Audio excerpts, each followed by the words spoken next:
All right, welcome everyone to another edition of our Conversations in Environmental Communication series here in the Program on the Environment. As always, this seminar series is brought to you by the Program on the Environment at the University of Washington. Today, our speaker is Dr. Tiara Moore. I'm going to go ahead and introduce her now, and then I will turn the seminar over to her. Dr. Tiara Moore is a postdoctoral environmental scientist at the University of Washington and the Nature Conservancy of Washington.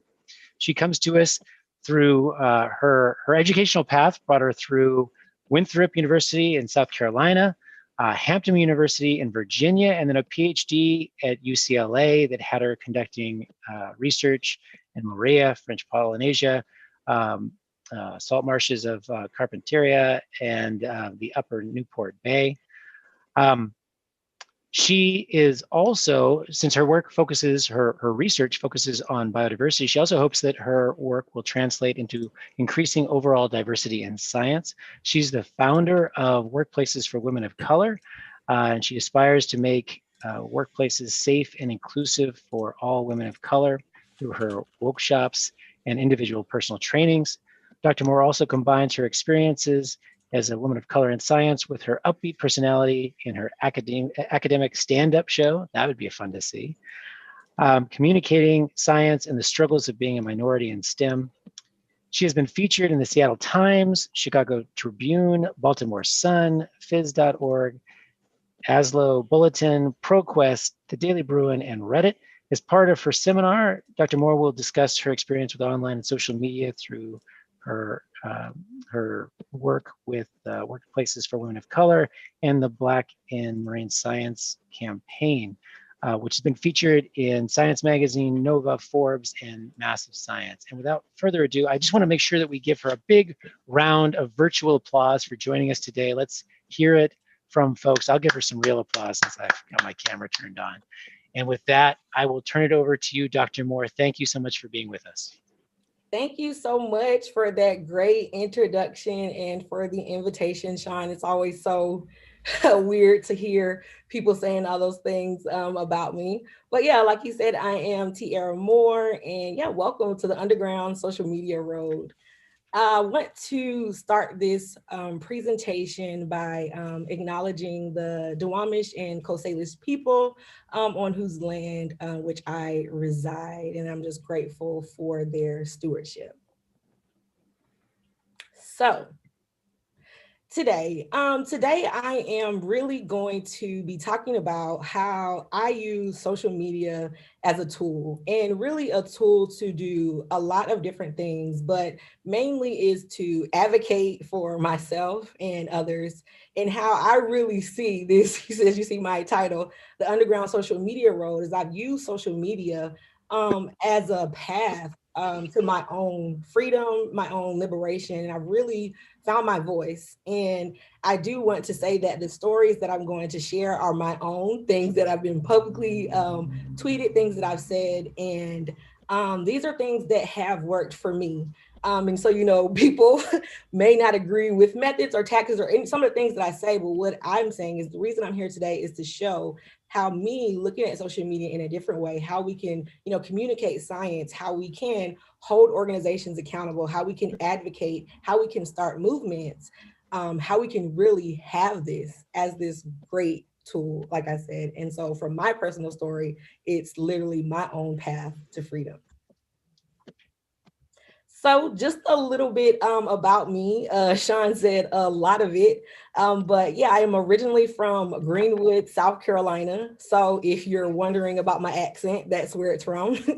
And so yeah, like you said, I went to Winthrop University and actually started there pre-med. Since this is a graduate seminar, I like to give a little of my true journey. So yeah, I started pre-med, thought I wanted to be a pediatrician, realized I didn't like kids like that. So I needed to switch it up. And so there was a tropical ecology class. And I'll be honest, I signed up for it because there was this trip to Costa Rica for spring break. So I was like, oh, wow, free trip. But it was very exciting. I got there, we were on a boat, we were collecting water samples, we were doing experiments, and there were senior scientists there. And I was like, wow, is this a real career? Could I do this with my life? And so, yeah, I found out all about marine science. So I came back, found a graduate program that would accept me. I wrote in my admit my letter. So these letters are important, guys. Hi, I took this one class, but I'm very excited about marine science. Please accept me. So I moved from South Carolina to Virginia to attend a historically Black college and university, Hampton University. And that's where I became a marine scientist. And so, yeah, so I continued my education, moved across the country to California to get my PhD at UCLA. And now I'm a postdoc with this really cool joint position at the Nature Conservancy and the University of Washington. And so in my in my job life, in my research, um, I'm really interested in human impacts and different ways they impact the environment and how they impact or affect biodiversity.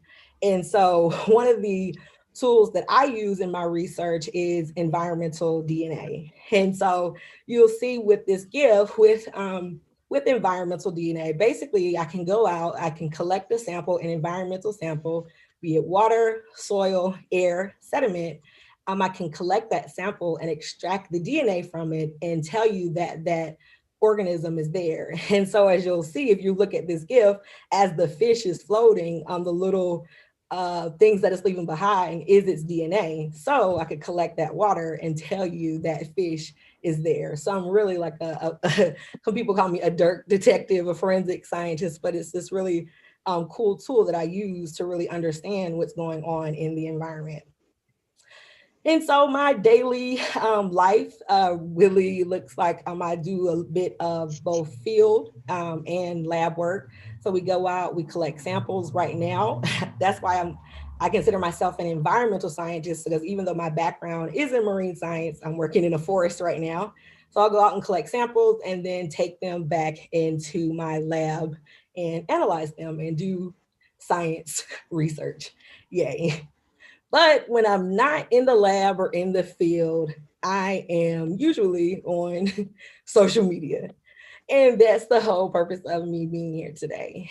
And so I'm sure you all are aware there is numerous types of social media platforms today. You can really find something for anyone.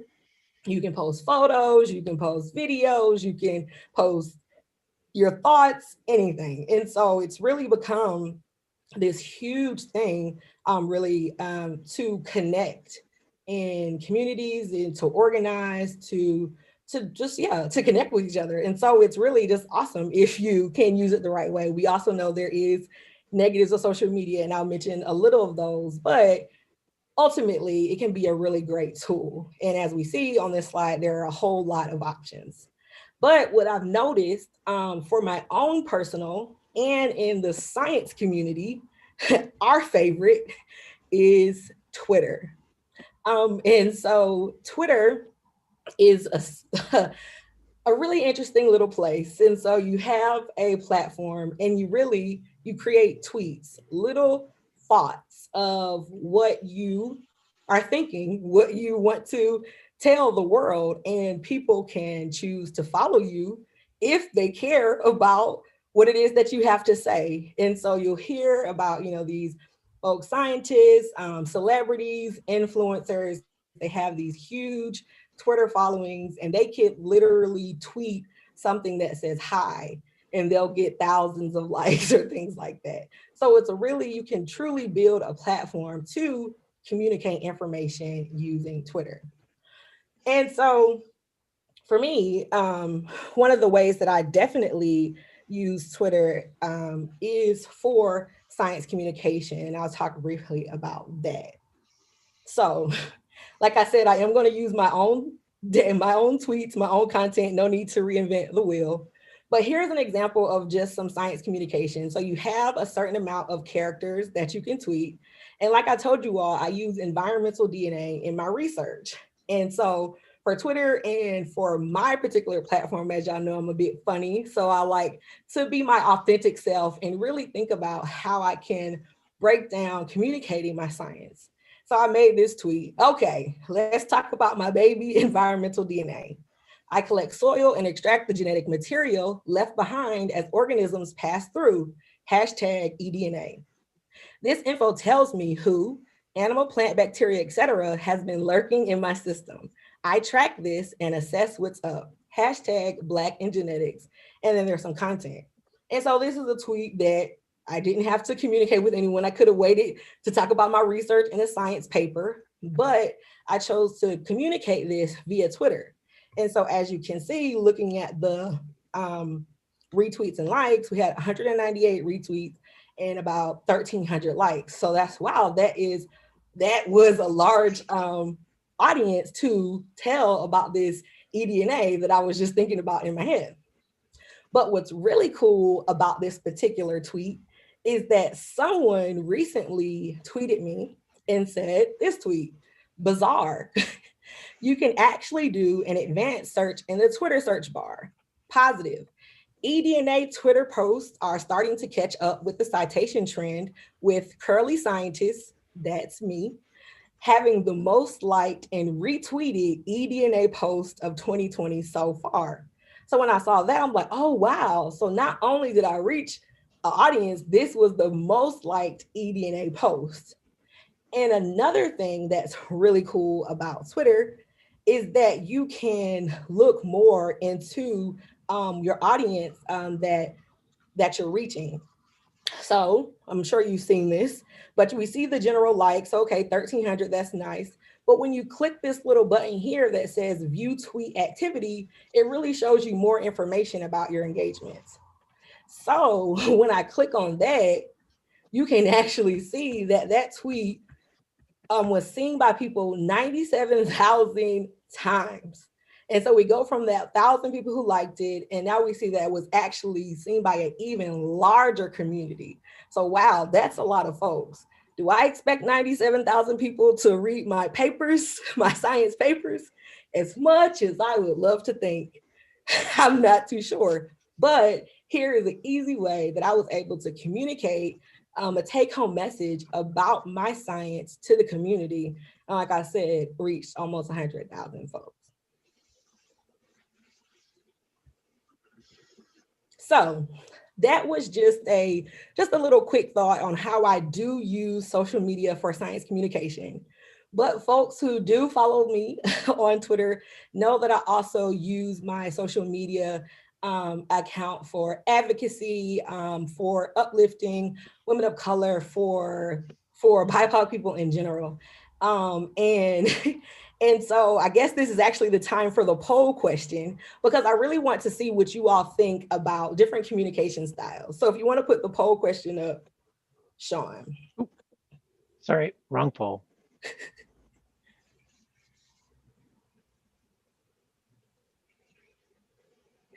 And so the question I'm asking is, how do you feel about call out culture? So we think about social media, we can immediately think about people talking about call out culture, people being, calling people out on social media, telling, and it's bad and things that we shouldn't do and all of that. So I really just want to see how you all feel about call out culture. You think it's necessary? You think it's inappropriate? You think, hey, if I'm not getting called out, it doesn't matter? And what is that? Do you even know what call out culture is? We'll give you a couple seconds maybe to answer that. We've got about 85%. It's coming up pretty quickly.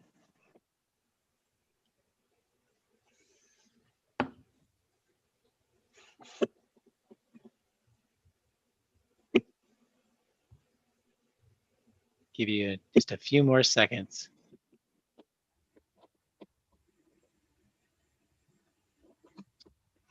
All right, it looks like it's stabilized. So I'm going to end the poll.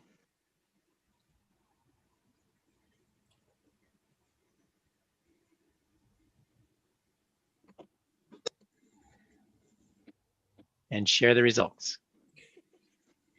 It's necessary. I am so glad I got this response. So yeah, so we say, we're going to, of course, define this, but I just wanted to poll the group again to see who I was talking to. So I'm glad most of you are already on my side.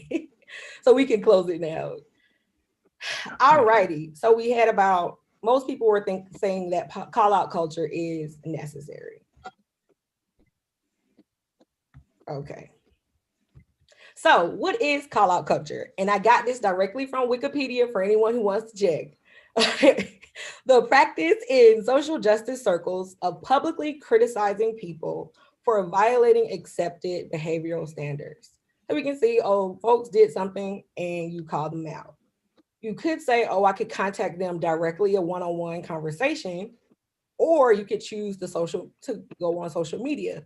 And I'll tell you the reasons why you would choose to do either or. But another culture that we need to define, because we have call out culture, and folks can immediately think that we're talking about cancel culture. And so, cancel culture is this cultural phenomenon, again, straight from the book, of publicly shaming, rejecting, and ceasing to provide support to people, companies, stories, etc., deemed unacceptable and calling on others to boycott them. So this is when an organization or something has done something and we're just done with them. They want to be canceled.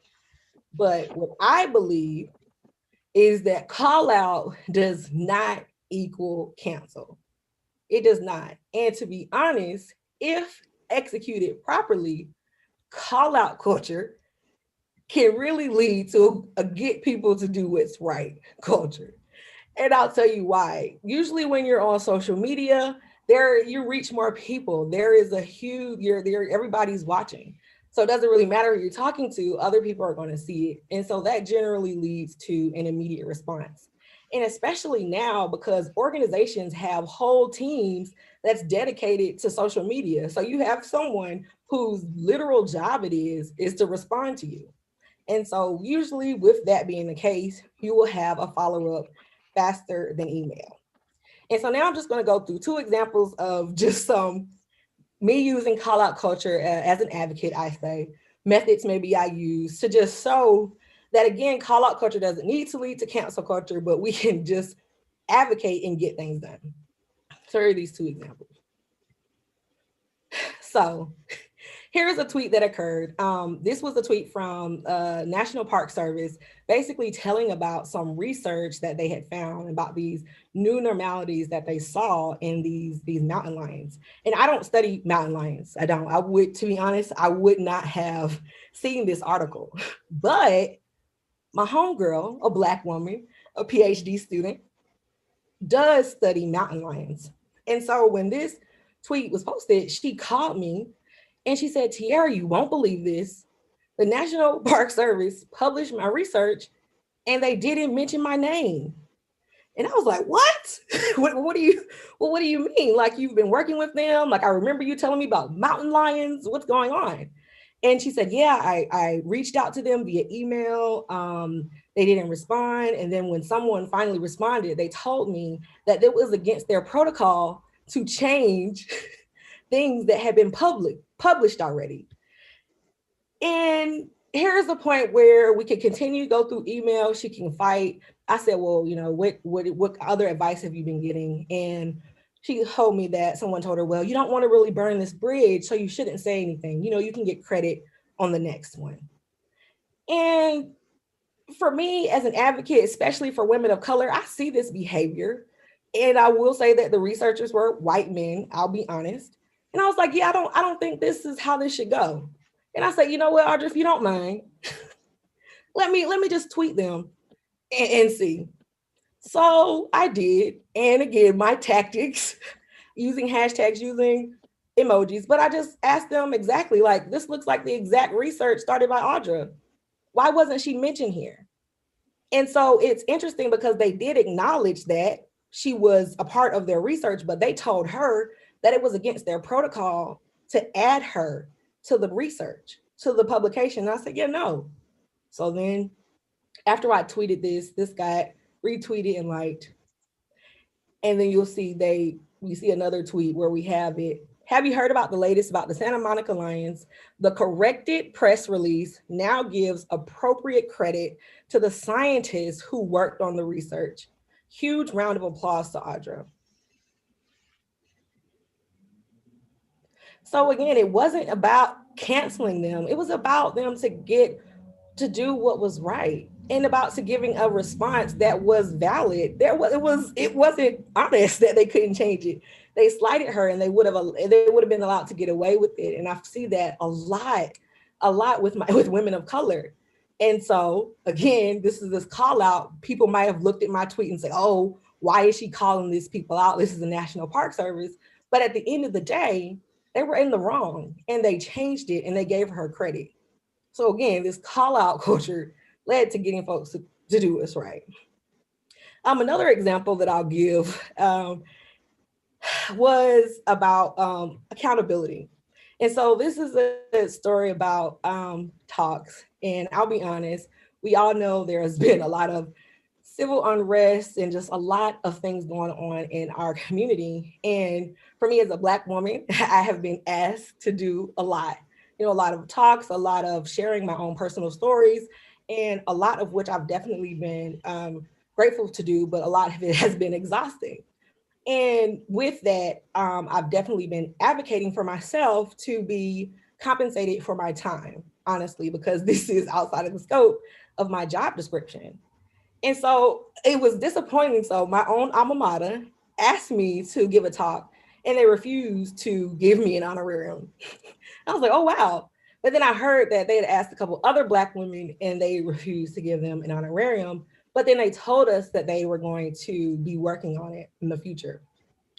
So I heard they had done this again. And so I made this tweet. I'm embarrassed by UCLA. This is the third time that I've heard about them refusing this honorarium. And they told us that we should be honored that they're trying to diversify their seminar series, because that's what they told us. They said, well, the Black students want you, so you should be honored. We're inviting you. And I was very surprised by this. So I made this tweet. And then UCLA responds directly, thank you. This is one of the many important issues being discussed by our task force, and we hope to have a plan to resolve this soon. And so this was in December. And so I was like, this is great. This is good. Like they have a task force. We know how task force can be. They can either do things or not. But there was some movement. But then I heard that they asked another Black woman to talk and refused her an honorarium and responded in this manner. This was an email sent on January 8th, 2021 that states, I know the honorarium is an issue, but unfortunately, our department does not have a budget line for this. It is a bit unfortunate that some speakers only accept invitations from institutions that could pay. This could reinforce inequality because only certain departments, institutions can offer honoraria, etc. And so I saw this and I was like, oh my gosh, what? So this led me to tweet, because sometimes I see things and I'm just enraged. So I tweet again. Imagine having the guts to tell Black people asking to be paid for their labor that they are reinforcing inequality, the same inequality that exists because of folks being forced to do free labor. You have to do better. So this email was sent on the 8th. The department didn't have a budget line. I made this tweet because I really couldn't believe the response. Effective on January 12th, effective immediately, our department will be offering a $500 honorarium to outside speakers. So again, it's not about calling folks out to publicly shame them. It's about calling people to say, this is happening. This is what folks who are saying that they believe and they want to support, but this is what they're doing when we're sending emails. But now that I tweeted you, you have a budget line that wasn't there just 3 days ago. So again, I say that this call out culture does not have to lead this council culture. We can really move people in a direction where we're advocating honestly for ourselves and for each other and holding people accountable. So those were just two ways that I use social media. And I guess the biggest thing and the probably reason why I'm here today is you can also use social media to make change, to start literally to build community, to start movements, to truly change the world. And so I've been involved with two big movements this year that I'm very excited to talk with you about. And so the first one a woke space. And so the backstory behind this is, again, I've said I'm a Black woman. I'm also a PhD level scientist that has a marine background. And so generally, I am the only Black person in the room. I wrote an article about it, only Black person in the room. And so for me, it's an expectation like, oh, I'm in the water, that is something that we're trying to build a community in. But what I didn't realize is that in like when you move to an area, you need a community. And so not only is, I guess, the STEM field, I guess, not as diverse, but then the community where I live at here in Seattle isn't that diverse. And so I really wanted to figure out a way to create a community for my own survival, to be honest, because it was becoming very daunting, feeling like, oh my gosh, do I belong here? Is this a place for me? Always being mistaken for, custodial or secretarial. I remember instances of, like, just not being expected to be in the places that I was at. And I was really trying to decide what was I going to do. And then COVID happened. And it's crazy how you can, try to make the best out of a bad situation. But we all started working from home. And I was talking to my friends and I thought, what if we made a space, a virtual space where we could work together, where we could see women of color on the screen and we could do these things together since we're all working from home anyway. And so, yeah, on March 16th, I created this tweet and it's welcome to a woke space where I invited the community. I really didn't know who I was going to be reaching. I knew the women of color that I talked with directly who helped me start the organization, but it was to the masses. It's who's alone, who wants to be supported, who wants to build a community together. And since then, we have truly grown. We host virtual events for women of color. We have, yeah, so we've had different writing retreats, paint nights, wellness retreats, yoga, and all these different things to really build our community. And all of us in these different pictures, it's so interesting because we're usually coming as the only one from our organization or the only one from our lab or the only one from our department. And so when we come together, we now have this group that we're working with.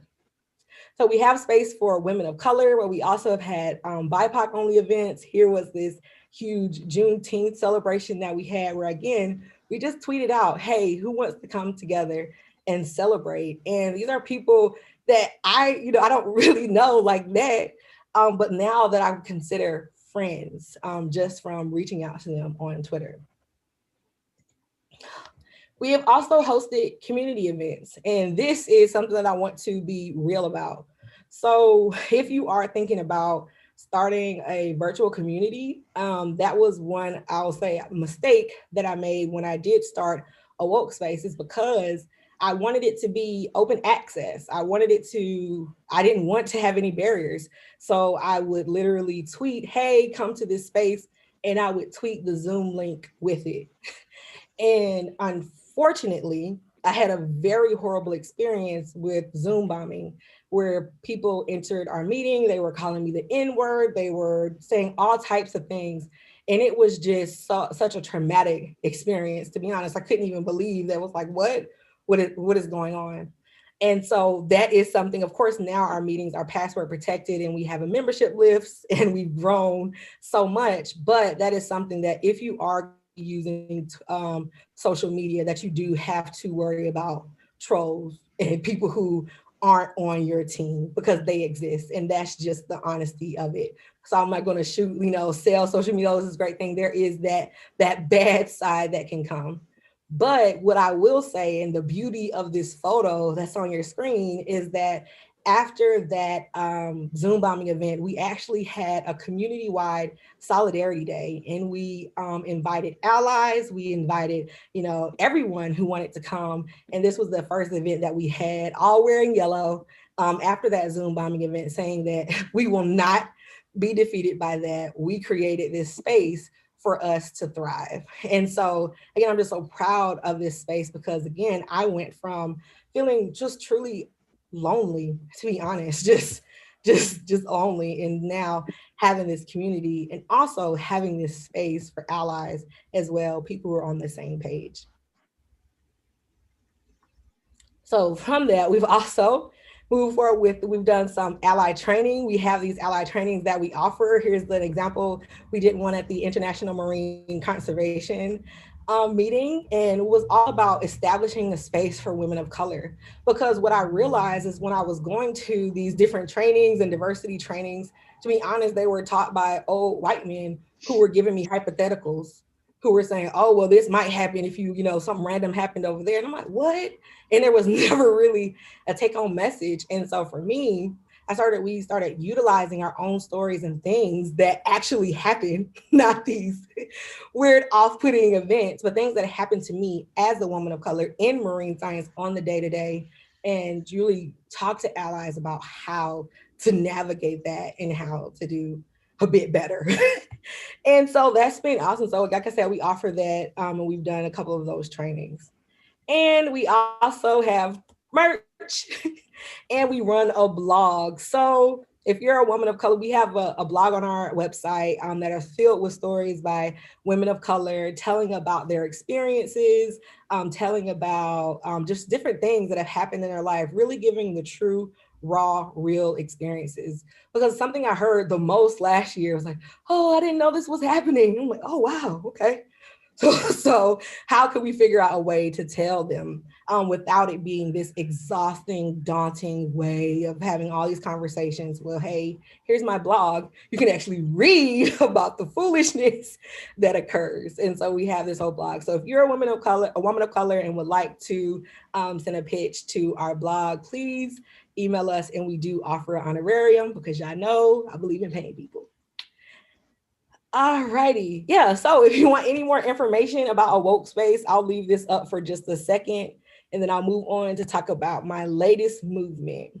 So we have our website, awokespace.com, our email address, awokespace@gmail.com, and then our social media for both Twitter and Instagram is awokespace.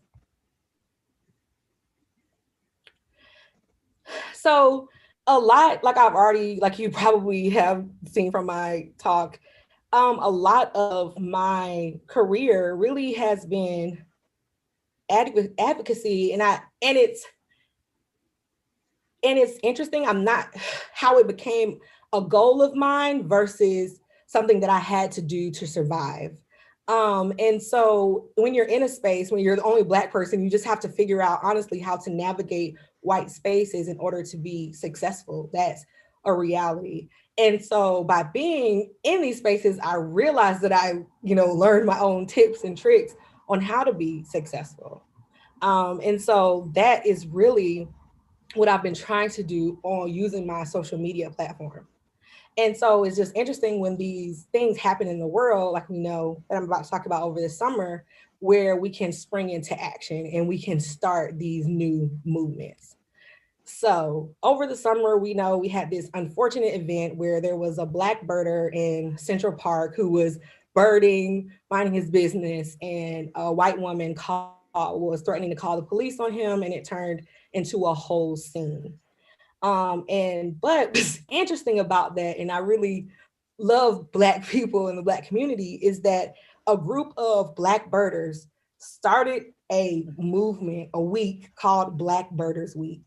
And it was phenomenal to see on social media, to be honest. I went on Twitter one day and there was just all Black people birding outside. And it was really just the exact opposite of what was expected in the response to that incident.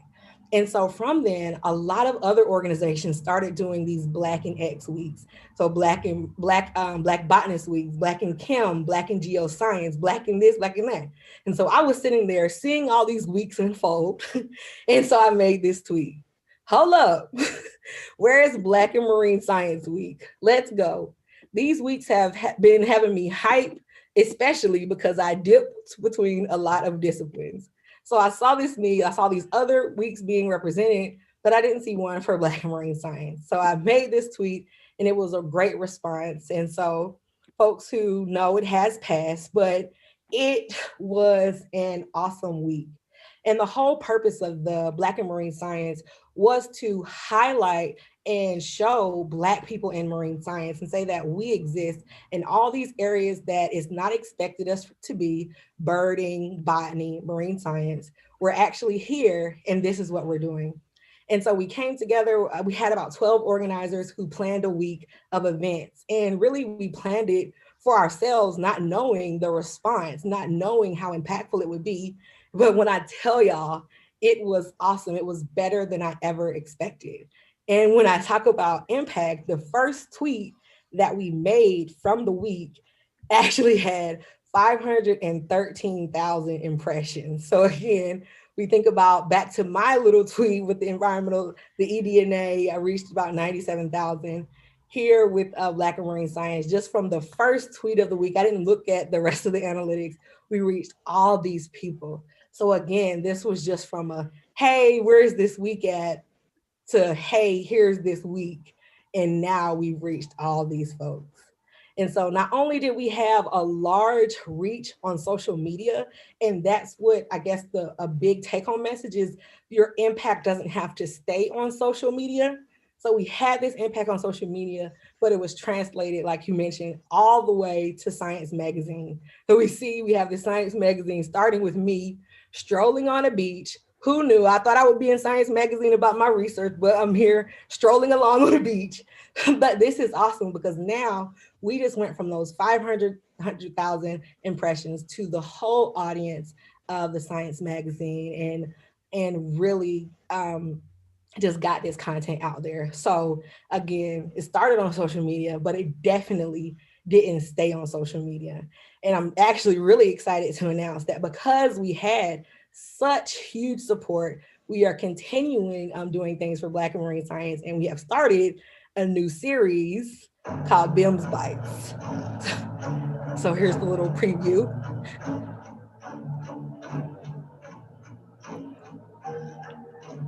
Welcome to BIMS TV. I'm Dr. Camille Gaines. I'm Leslie Townsville. I am Alex Troutman. I'm Dr. Jeanette Davis. I'm Dr. Tiara Moore. I'm Simone Barkley. And this is BIMS Bites. BIMS Bites is a weekly series featuring Black marine scientists presenting a small bite of marine science. I'm biting into what is marine science. I'll be biting into the water cycle. I'll be biting into biodiversity. I'll be biting into plastic pollution. I'll be biting into climate change. I will be biting into tidal marshes. Make sure you tune in Fridays at 10 a.m. PST, 1 p.m. Eastern. We'll see you there. So I'm so excited about that the community really responded and wanted to see more content. And so here's the information about Black and Marine Science. Please definitely check out our YouTube and subscribe. And so you can see these bits, these little bites of information, because again, we really want to change the narrative and change the face of who we see as marine scientists, because I know I exist, but folks don't think we do. So getting to the end. So I talked a whole lot and I said a lot of things, but I guess why tweet? And I pulled up this post. Somebody asked me that, you're risking your career by being so vocal. And my response was, well, I'm risking my life by being silent. And I think for you, you have to decide, why are you tweeting? It doesn't have to be, oh, you're advocating for your whole community like me. Sometimes now people just send me stuff to tweet because they're like, oh, if you tweet it, it'll get reposted. But you have to figure out, why are you doing it? And for me, it's necessary. Like, why be silent? Why continue to sit in the way that I was feeling in my career, in my life, when now I can have built whole communities using social media. And so I think it's just important for you to figure out, why is it that you're using social media? What are you doing it for? What is the purpose? And I'll just end with these tips. If you are going to use social media, there are just the little tips and tricks that you should think about. Post with confidence. As you can see, I post, I'm saying what I'm saying. This is it, direct to the message. You only have a certain amount of characters, so you have to get straight to it.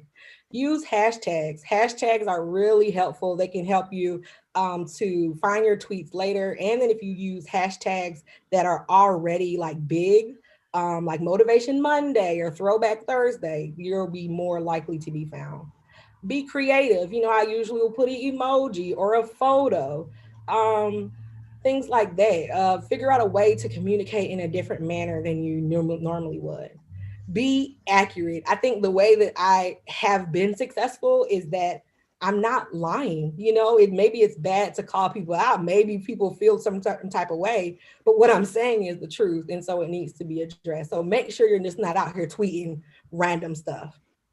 Have fun. Again, it's an app. It's not your whole life. You should be having fun. At the end of the day, if an argument or something crazy happens, you should be able to have fun on the app, and it shouldn't be consuming you. And the biggest thing, and I think what gives me the most peace, is saying no to trolls. I do not respond at all. It's not necessary, doesn't matter. No, people who are just writing posts, just coming against you, or just trying to antagonize, no, no, no. So yeah, and I'll also say, I guess I should add, if you are using photos, you should make them accessible by adding the alternate text on there where you can write a description of your image. So that is all. Thank you so much for listening. Here's all the ways to contact me. And I think we have maybe a little bit of time for questions. Thank y'all. Thank you so much. Let's have a round of applause for Dr. Moore. And at this time, what I'd love to do is invite questions from students in the class. You can feel free to use the raise hand function and ask your question directly if you'd like, or you can type your question into the chat box and I will make sure that I pass it along to Dr. Moore. But if you'd like to ask a question yourself, you're more than welcome to do that. You can turn on your microphone and your camera to ask your question. For those of you joining us from YouTube, if you'd like to type your question into the chat in YouTube, I will make sure that I pass that along to Dr. Moore as well. All right, well, we're already getting some questions here, so let's go ahead and just get right into it. First question, Laura, would you want to speculate on how your workplaces for women of color, Walkspace, will evolve through time? Do you foresee it changing? How do you see it evolving, or how would you like it to evolve? Yeah, I think a woke space is already evolving through time, to be honest, because we have these virtual spaces that we are having for women of color. We're moving more towards like empowerment and self-advocacy sessions and really community building. But then on the other side, we do understand that we have our ally community. And so, like I said, we're moving forward with trying to really build up the ally training and to use our experiences to change the culture. And so I think ultimately the vision of a woke space would be to be a workplace, like to be a place where women of color could find, refuge. So yeah. Fantastic. Yes, thank you. Let's see, another question.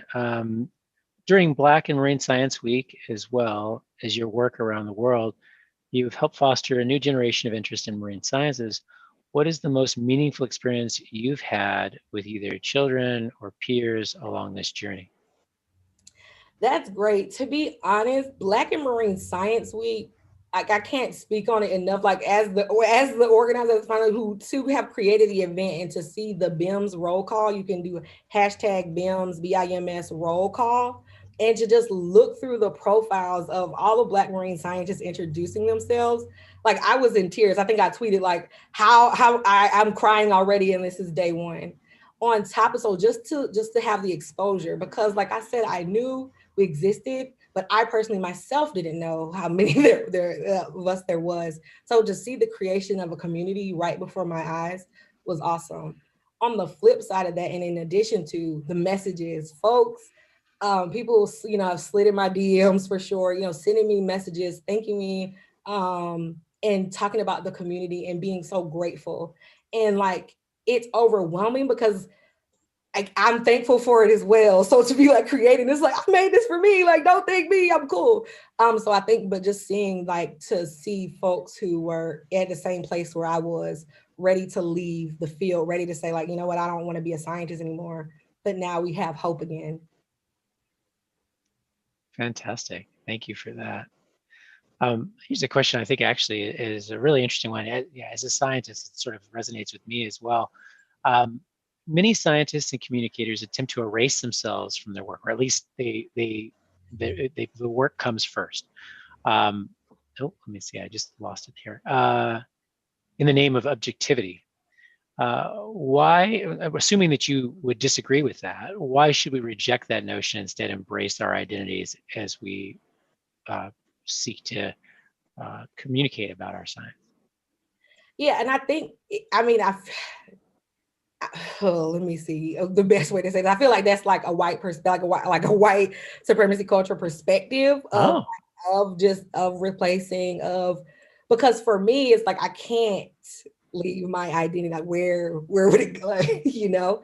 And so I think it's interesting to talk about that, where it's like, for me, where is the separation? I am a Black woman who's science, like this is who I am, this is how I communicate, this is my style.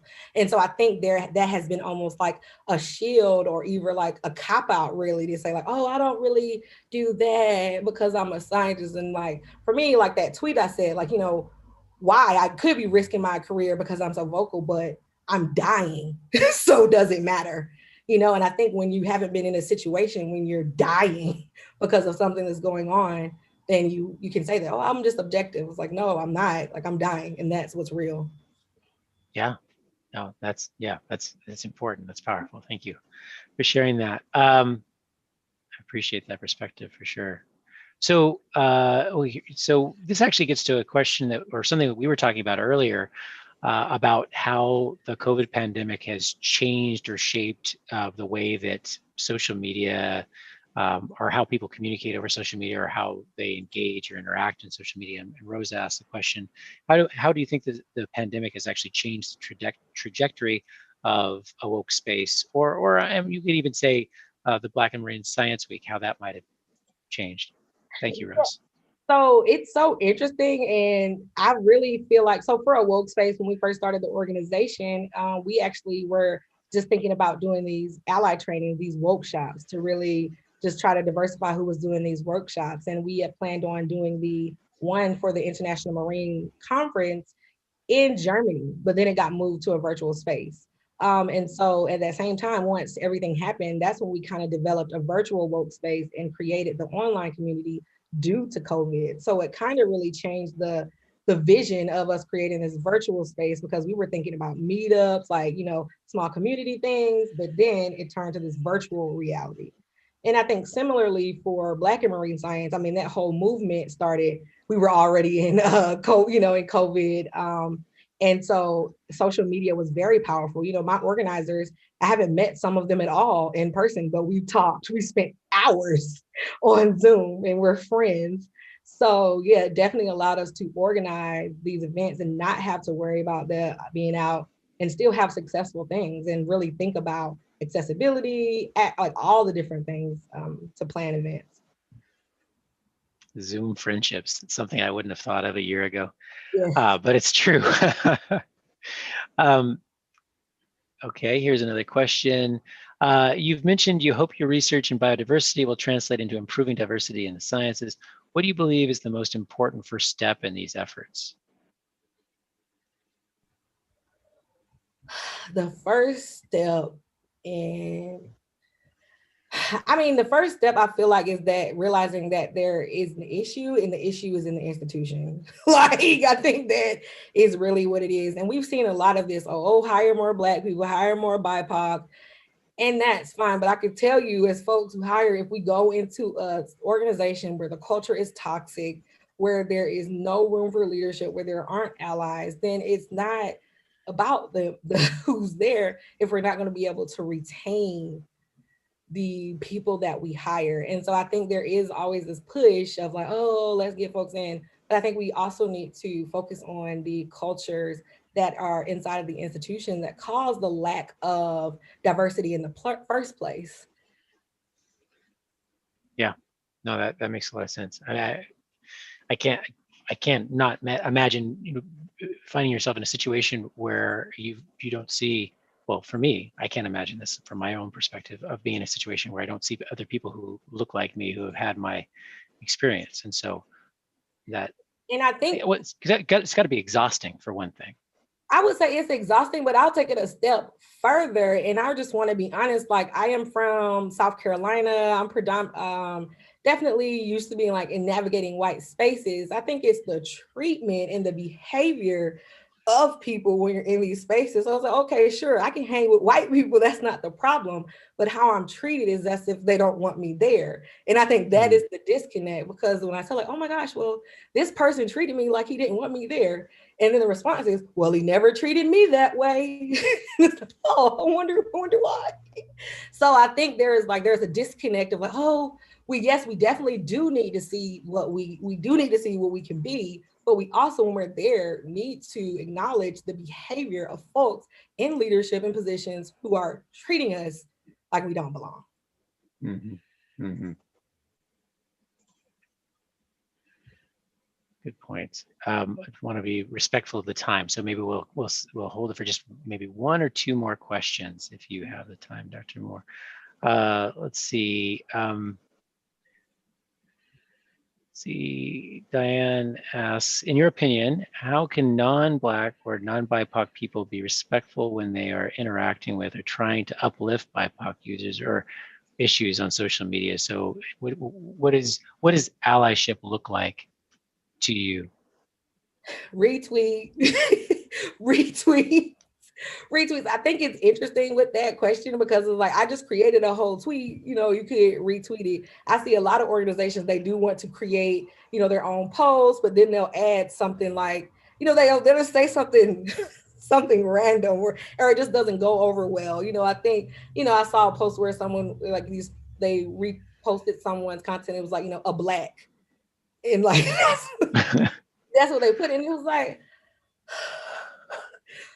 you could have just retweeted her post on your content. So I think that would be the biggest thing, is that we are creating content, we are doing things. There's a lot of platforms that are putting a lot of efforts in, so you can promote, send folks there. Hey, follow them. There's a new thing now, Follow Friday. You can say, oh, hey, Black and Marine Science, follow them on Friday. They're doing great work. So it's like you're using your platform that reaches a whole different community of people by just saying something versus saying, oh, well, I'm helping Black and Marine Science to boost them. And it's like, so I think it's just like that respect level, and we get, we move away from that saviorism to allyship and just really wanting to help.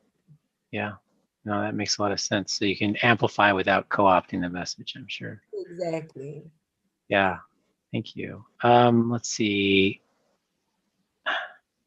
Well, here's a great question. Before I think this is maybe our last question for today, and I guess that the question is, how do you tackle these intense subjects? I mean, these really emotionally very taxing topics, white supremacy, racism, just the microaggressions that you deal with on a day-to-day. How do you do all that without burning out? Right. And I definitely want to say it's definitely not micro. The aggressive behavior that I experienced and have experienced was definitely very exhausting and burning out. And so I think the creation of a woke space was really my saving grace. I think I was at a point where it was like, hey, I could like literally work at McDonald's. Like that's what I would rather do. Like that's where I was at. And so I had a conversation though with one of my friends, another Black woman, marine scientist, and she had a similar experience with some situations I was telling her. I'm at a whole different organization, different place. And I was like, oh, this is a thing. And so we started talking about, well, how can we make a difference, man? It's not, it's a whole lot. And so I think by building that community truly, truly saved me. Like I said, like that my own path to liberation and freedom. And so now I feel like I talk about the things that I'm going through because I have literally my homegirls waiting for me when I'm done, and we're going to have a conversation about it. We're going to debrief. And it's just awesome that I now have that for sure. Wow. Well, thank you so much for sharing that perspective with us. And thank you for being here today. It's been fantastic to hear from you and finally to meet you as well. I'm really, really happy. I've been following you for a while. So with that, I just want to go ahead and invite the class to give you a big round of applause. It's been fantastic to hear from you. And please, you see Dr. Moore's contact information and her platforms here listed on the screen. I would invite you to check out her content and follow her as well. And so with that, I will say once again, thank you, Tiara. Thank you very much, Dr. Moore, for joining us today. So folks, this is the end of our seminar. This seminar will be posted on YouTube as with all of our seminars. I would encourage you to check those out. Go to our YouTube channel, subscribe to our YouTube channel, and follow that. Hit the notification button, and you'll be notified the next time we start broadcasting live as part of the Conversations in Environmental Communication seminar series. Thank you, Dr. Moore. Thank you, everyone, for attending, and we will see you all next week. Good night, everybody.